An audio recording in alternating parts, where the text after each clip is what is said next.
உள்ள வந்து பார்த்தீங்கன்னா, உங்களுக்கு ஹனுமான் சிலை இருக்கு. அவருக்கு டெய்லியும் பஜனை நடக்குது.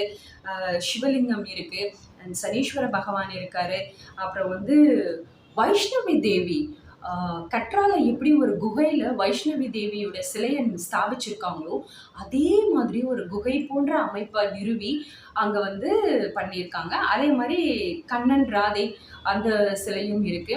அப்புறம் சிவலிங்கத்த வந்து எப்படி ஒரு பனிலிங்கம் இருக்கு. அந்த மாதிரி ஒரு அமைப்பும் செய்து அங்க அம நிறுவப்பட்டு வச்சிருக்காங்க. அதே மாரி இந்த கோவிலுக்கு கட்டுறதுக்கு மூல காரணமாக இருந்தவர் அப்படின்னு சொல்லணும்.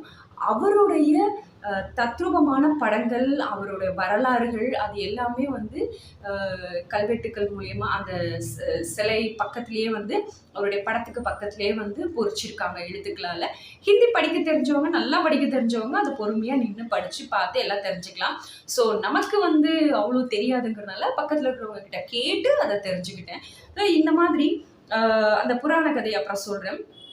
இதுல இந்த இவரை பார்க்கறதுக்கு ஹனுமான்ஜியை பார்க்கணும் அப்படின்னா வந்து பொதுவா வந்து காலையில 6 மணில இருந்து நைட் 9 மணி வரைக்கும் நம்ம எப்ப வேணாலும் போய் பார்க்கலான்றாங்க. அதுல ஸ்பெஷலா வந்து செவ்வாய்க்கிழமையும் சனிக்கிழமையும் நம்ம போய் பார்க்கறது ரொம்பவே சிறப்பு அப்படின்னு சொல்றாங்க. ஏன்னா நமக்கு ஏதாவது ஒரு பாதுகாப்பு, நமக்கு ஏதாவது மன கஷ்டம் இருக்கு, நமக்கு வந்து பண பிரச்சனை இருக்கு, நம்ம ஹெல்த் இஷ்யூஸ் இருக்கு, இதெல்லாம் நீங்கணும். இல்ல ஃபேமிலிலேயே வந்து ஏதோ ஒரு வகையில நமக்கு வந்து சண்டை இருக்கு, மனஸ்தாபங்கள் இருக்குன்னா இது எல்லாத்தையும் நினைச்சுக்கிட்டு அவருக்கு ஒரு சில பொருட்களை நம்ம வந்து படைச்சு சாமி கும்பிட்டோம் அப்படின்னா நிச்சயமா நம்ம வீடு போய் சேர்றதுக்குள்ளேயே அந்த பிரச்சனைக்கான ஒரு தீர்வு கிடைச்சிரும் அப்படின்னு சொல்றாங்க.